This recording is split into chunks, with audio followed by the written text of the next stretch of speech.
Welcome to the ESP trading platform. Today we're going to go over our home dashboard, or as we like to call it, our single pane of glass of ESP. After you've finished the process of entering in your network settings, adding sites and devices to ESP, now you can begin using the platform.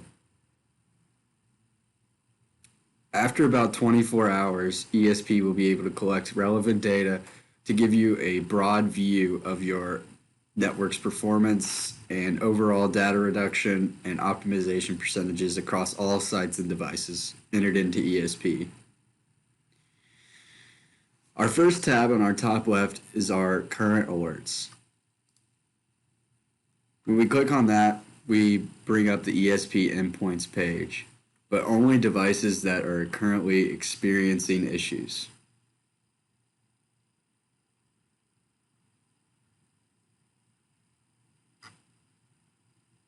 From this tab, we can actually enter in command mode in case we know exactly what the issue is and what commands we need to run. Select your devices that you want to run a command against and do that here. Of course, we can keep a log of all this information and you can export it to a PDF or into an Excel sheet.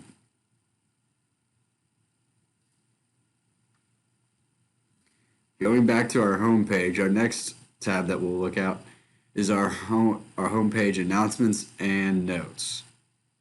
These are all notes generated in the toolbox on a specific device by engineers using the ESP system.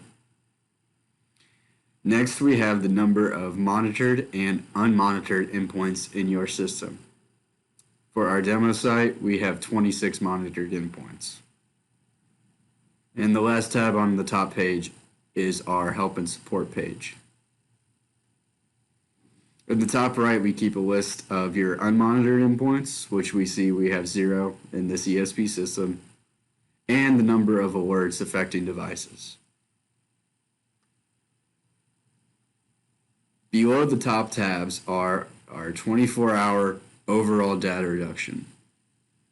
This is a good quick way to gauge how your network is performing based on the overall data reduction from your Riverbed devices.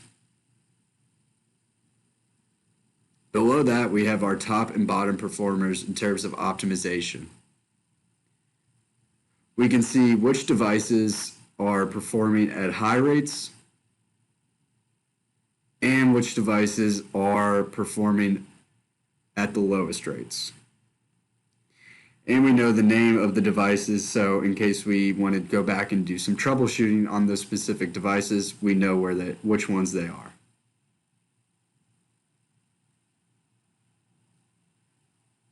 To our right, we have our alerts map. This is our intuitive way of showing you your assets across the entire network and the level of severity of an alert that's affecting them.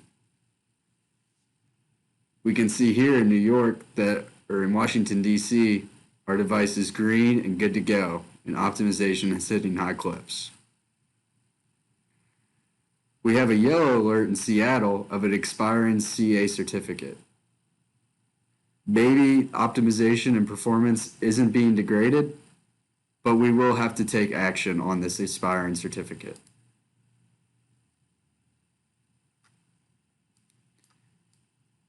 Here in the Philippines, you can see that we have a red alert. And this means action needs to be taken immediately because we have a business critical alert on a device. And finally, we have our gray alert. Since ESP is connecting on the primary and end path, we can discover whether an entire site is down.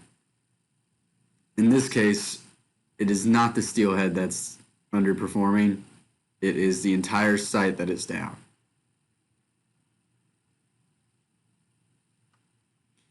Below that, we can dive further into certain issues occurring across the network. For instance, in Japan, we have interface issues. All we need to do is click this card, and we can see the time the alert was triggered and a quick description of the alert. In some cases, ESP is actually able to take steps for you to remediate an issue.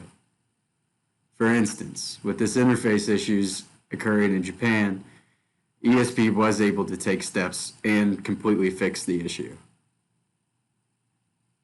Here is where ESP tells us how it accomplished that.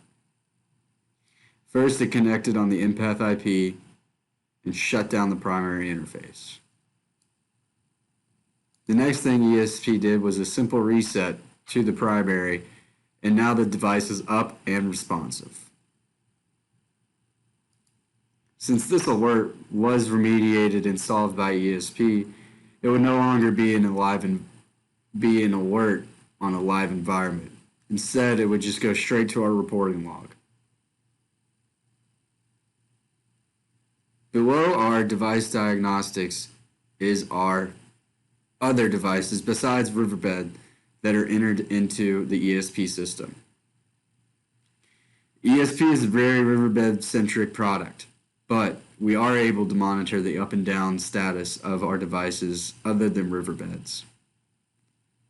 All we need is a simple IP address, and then we can send an ICMP ping out to discover whether the device is on or offline. Here we can see one device is offline, and we know the name of the device.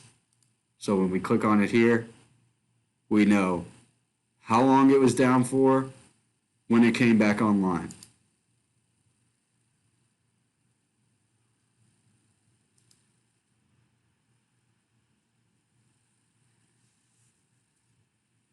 That gives you a high-level overview of our home dashboard page.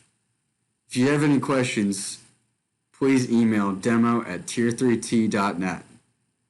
Thank you and make it a great day.